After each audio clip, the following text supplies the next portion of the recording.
Apa khabar Malaysia masih lagi menemani anda bersama-sama lagi nak menyampaikan ilmu dan pengetahuan kepada anda, dan kali ini kita akan berbicara tentang akal budi Melayu dalam manuskrip Melayu. Dan untuk itu tanpa membuang masa, jom kita perkenalkan tetamu, iaitu Timbalan Pengerusi Perdiman Pertubuhan Penyelidikan Manuskrip Melayu Dr. Muhammad Hasanuddin bin Muhammad Yusof. Terima kasih Doktor kerana sudi bersama dengan kami.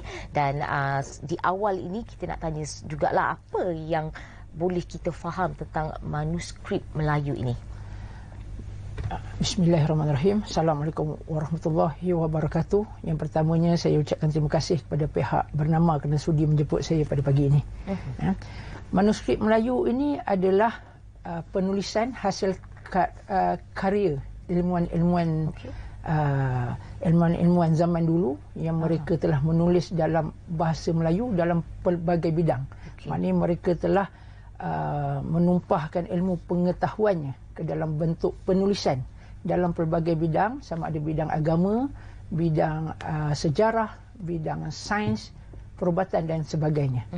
Itu dia manuskrip Melayu. Okey, mungkin tak ramai yang tahulah tentang wujudnya pelbagai manuskrip-manuskrip Melayu ni. Jadi macam mana bermulanya idea ni, pertubuhan penyelidikan manuskrip Melayu ni sendiri?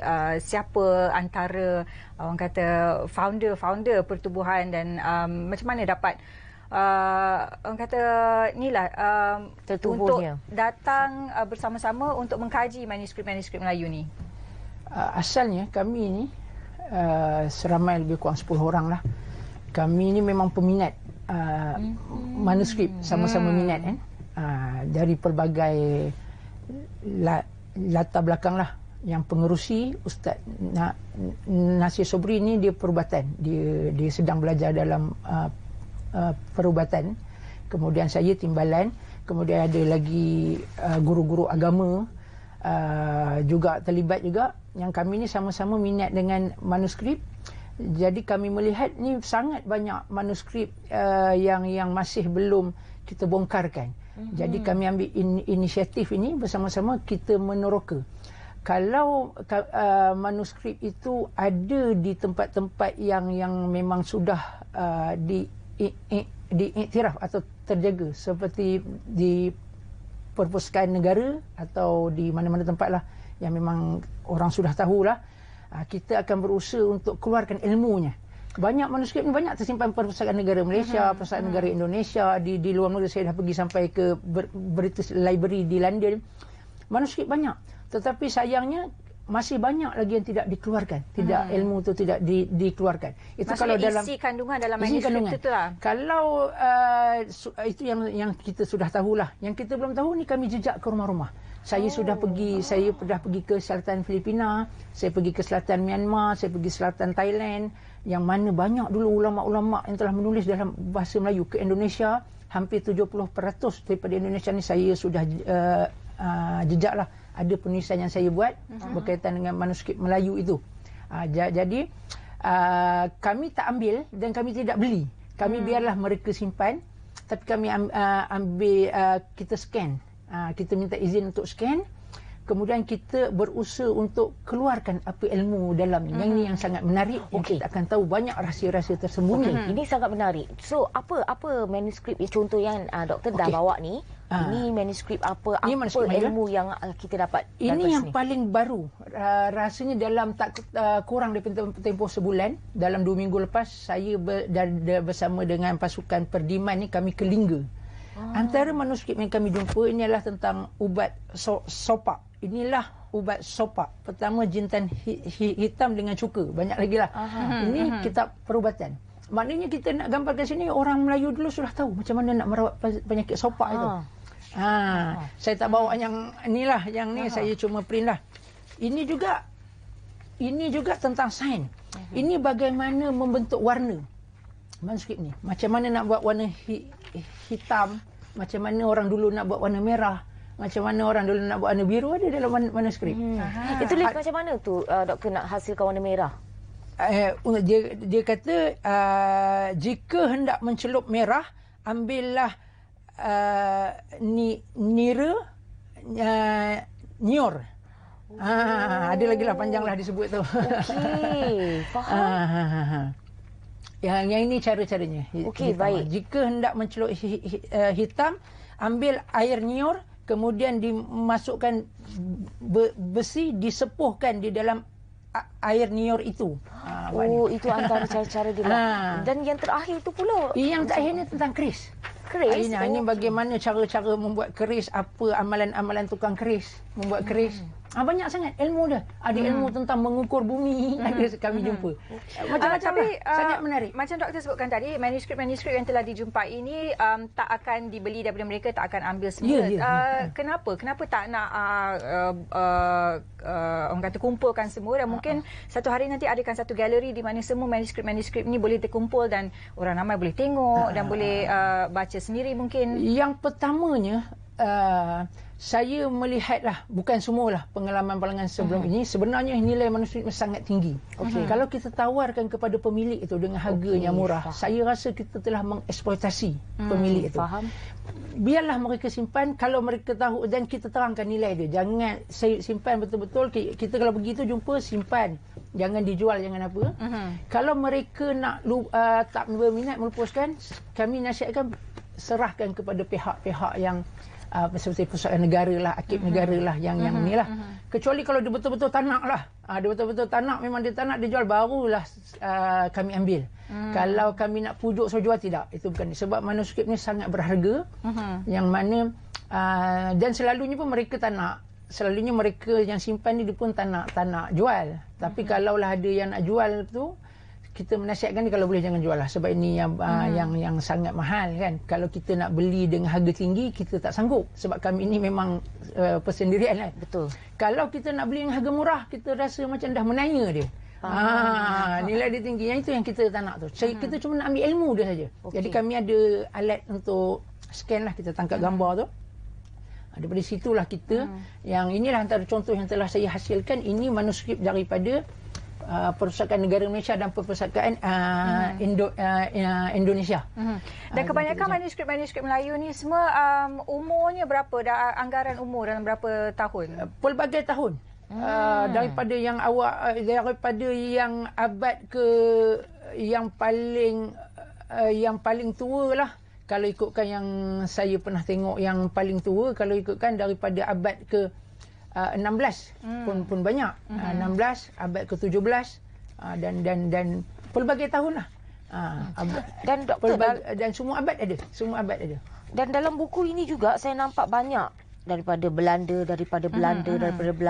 Sebenarnya kenapa Belanda dan negara-negara lain seperti Britain, Jerman, malah di Vatikan juga dikatakan ada memiliki manuskrip Melayu ni? Memang betul lah, di Belanda sebenarnya paling banyak, di Leiden. Kemudian disusuli oleh di England. Sebab apa? Sebabnya dia dulu, Belanda ni dia menjajah sebahagian besar, kita panggil alam Melayu lah. Sekarang ni Indonesia lah. Dia jajahannya luas sampai ke timur jauh, sampai ke Nusa Tenggara, sampai ke Kepulauan Maluku. Di sana saya sudah sampai ke Maluku tu, banyak manuskrip. Manuskrip pun saya jumpa di sana sangat banyak. Jadi penjajah ini dulu dia pun sama je, dia mengeksploitasi orang-orang tempatan. Mereka mengambil, ada dengan cara merampas, ada cara memperdayakan, ada juga dia ambil dengan cara terhormat, ada juga. Jadi mereka telah menyedari bahawa ini adalah kepintaran lokal, orang kata kepintaran tempatan, yang mereka telah menyedari, yang mereka merasakan bermanfaat untuk perkembangan ilmu. Jadi mereka ambil.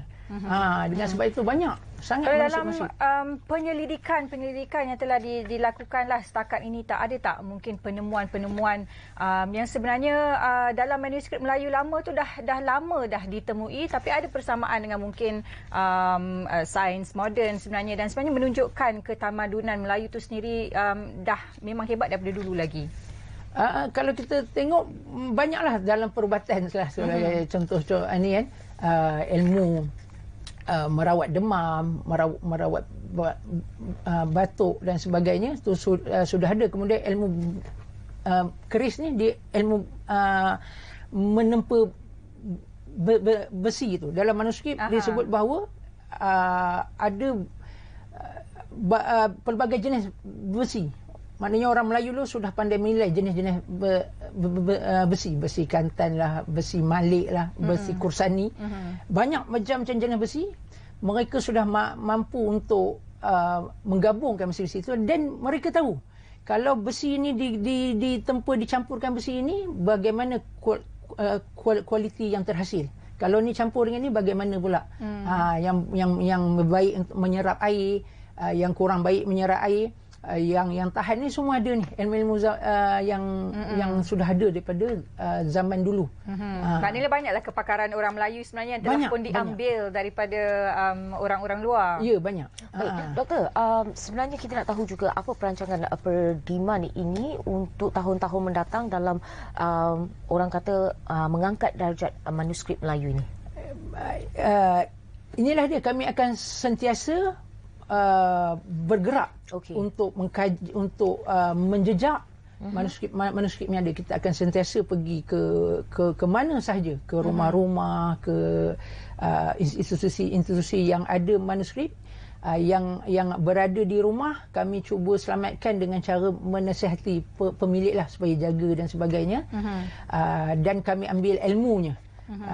Kalau yang dah ada di institusi yang daripada pemerintah, daripada kerajaan ni, kami cuma ambil ilmunya sahaja sebab kita tahu dia dah terjaga. Sebagai contoh, saya pernah diundang oleh NGO Filipina, Selatan Filipina. Pada tahun, kalau saya 2016 atau 2017 lah. Ketika, sebab Selatan Filipina ni dulu selalu berlaku perang. Ada sekali perang dengan Abu Sayyaf lah sebagainya. Ada sekali perang ni. Mereka sana merasa bimbang dengan keadaan manuskrip. Takut dia terhapus dengan sebab, yalah kalau perang ni orang lari, terbakar dan sebagainya, hilang. Jadi usaha untuk selamatkan tu. Sebab apa mereka panggil saya? Rupanya di sana banyak ulama-ulama di Selatan Filipina ni, mereka dulu menuntut ilmu di Patani, di Aceh, di Kelantan. Kalau di Mekah pun mereka menuntut dengan ulama-ulama di Melayu.